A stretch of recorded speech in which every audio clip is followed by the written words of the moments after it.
Everyone, welcome to fun and learn school. बच्चों, आज हम पढ़ेंगे कक्षा 2 की क्लास में चैप्टर 14 जिसका नाम है नटखट चूहा। ओके, ये कहानी है। चलो पढ़ना स्टार्ट करते हैं। किताब को ओपन करो। बच्चों, किताब को ओपन किया, पेज नंबर 14, नटखट चूहा। ये चूहे के बारे में ही हमारी एक कहानी है। चलो हम पढ़ते हैं और पढ़ते हैं बीच में क्या है। ओके बच्चों, एक था चूहा, बहुत ही नटखट और बड़ा ही चालाक। कुछ न कुछ शरारत करने का उसका हमेशा मन करता रहता था। एक दिन उसने अपने दिल में सोचा, आज मैं शहर जाऊंगा। बारिश के कारण बिल से बाहर निकले हुए बहुत दिन बीत गए हैं। घर में बैठे बैठे दिल घबरा गया है। बारिश होने के कारण चूहा अपने बिल में से बाहर नहीं निकला था, तो वो घर बैठे बैठे घबरा गया था। उसके मन में मैं बाहर निकलता हूँ। नटखट चूहा झटपट तैयार होकर शहर की ओर निकल पड़ा। वह मस्ती में झूमता हुआ चला जा रहा था। रास्ते में उसे एक बड़ी सी कपड़े की दुकान दिखाई दी। दुकानदार अपनी दुकान खोलकर अंदर जा ही रहा था कि नटखट चूहा भी चुपचाप उसके पीछे अंदर चला गया। जैसे ही दुकानदार अपनी जगह पर बैठा, उसकी नज़र चूहे पर पड़ी। दुकानदार ने कहा, अरे तू मेरी दुकान में क्या कर रहा है? चल भाग यहाँ से। दुकानदार ने क्या बोला कि चल यहाँ से भाग, तू मेरी दुकान में क्या कर रहा है?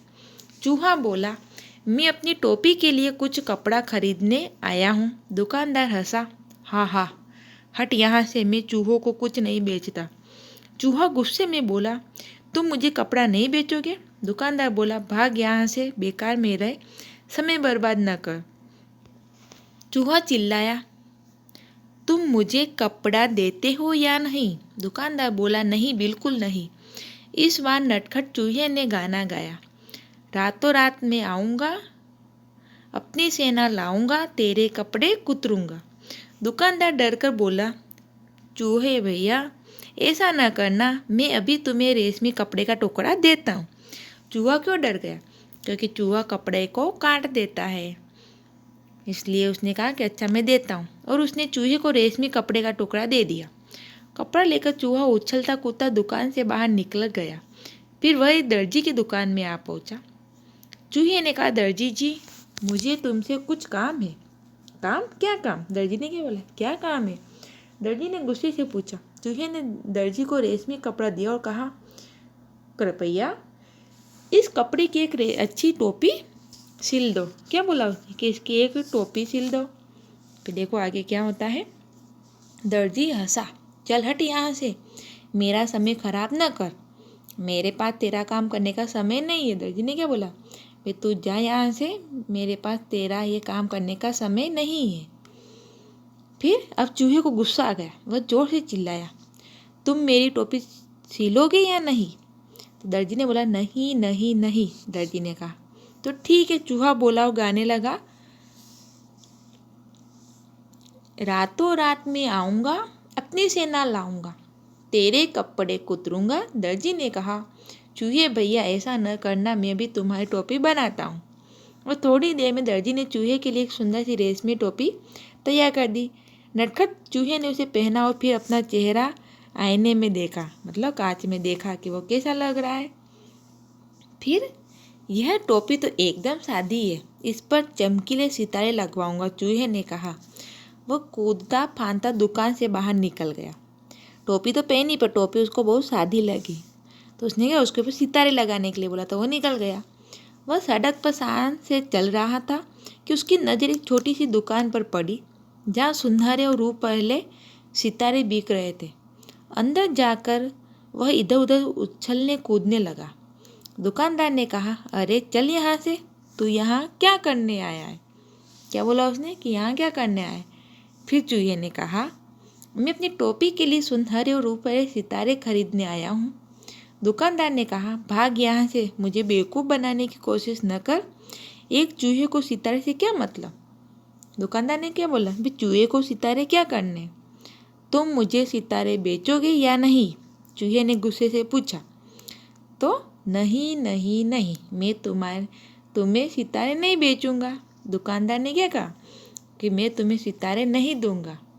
फिर चूहे ने उत्तर दिया, रातों रात में आऊँगा, अपनी सेना लाऊंगा और सारे सितारे बिखेरूंगा। फिर दुकानदार ने कहा, चूहे भैया ऐसा न करना, मैं तुम्हारी टोपी के लिए रंग बिरंगे सितारे दे दूंगा, और यही नहीं, उन्हें तुम्हारी टोपी में टांग भी दूंगा, मतलब लगा भी दूंगा। अच्छा तो जरा जल्दी करो, चूहे ने कहा। टोपी पहनकर तैयार हो गया। चूहा टोपी पहनकर आईने के सामने खड़ा हुआ और खुशी से उसका मन नाच उठा। वह सोचने लगा, मैं भी किसी राजा से कम नहीं हूँ। मैं अपनी सुंदर टोपी किसे दिखाऊंगा? चलो अपनी चमकीली टोपी राजा को ही दिखाता हूँ। फिर राजा को 1 घंटे के अंदर ही नटखट चूहा राजमहल में राजा के पास पहुँच गया। चूहा कहाँ गया? राजमहल में गया राजा के पास।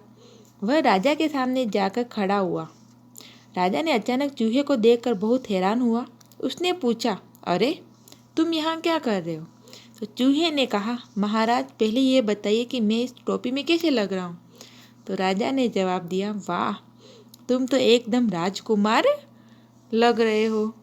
चूहा झटपट बोला, अच्छा तो फिर उतरो गद्दी से, यहाँ मैं बैठूंगा। तो राजा को हंसी आ गई। उसने कहा, भाग यहाँ से, मेरा सिंहासन चूहों के लिए नहीं है, केवल एक राजा ही इस पर बैठ सकता है। चूहे ने पूछा, तो क्या तुम मुझे अपनी गद्दी नहीं दोगे?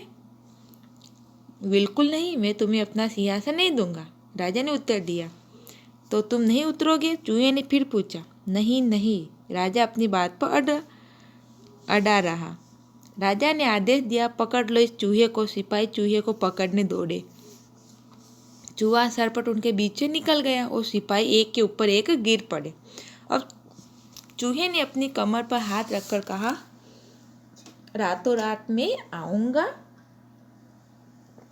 अपनी सेना लाऊंगा, तेरे कान कुतरूंगा। राजा ने सोचा, चूहों की फौज तो पूरे महल को तहस नहस कर देगी। वह डर से कांपने लगा। चूहे ने फिर कहा, रातों रात में आऊंगा, अपनी सेना लाऊंगा, तेरे कान कुतरूंगा। राजा डर से कांपने लगा। कांपती आवाज में उसने कहा, चूहे भैया तुम बेकार में नाराज हो रहे हो। मैं अपनी गद्दी से भी उतरता हूँ और तुम शौक से जितनी देर चाहो इस पर बैठ सकते हो। चूहा बहुत खुश हुआ। सांझ से वह सिंहासन पर बैठ गया और काफ़ी देर तक वहाँ आराम करता रहा। रात जब काफ़ी बीत गई, वह गद्दी से कूद कर नीचे आया और खुशी खुशी अपने घर को चला गया। उसने सांझ से अपनी चमकीली टोपी अपने सभी साथियों को दिखाई और सभी दोस्त उसकी कहानी सुनना चाहते थे। ओके बच्चों, ये हमारे चूहों की कहानी थी कि भाई चालाक चूहा, वो बहुत चालाक था। ओके बच्चों, तो आप भी इस कविता को पढ़ना और पेज नंबर 85 अपनी हिंदी की नोटबुक में लिखना। ओके, और कल हम इसके प्रश्न उत्तर पढ़ेंगे। बाय बाय बच्चों।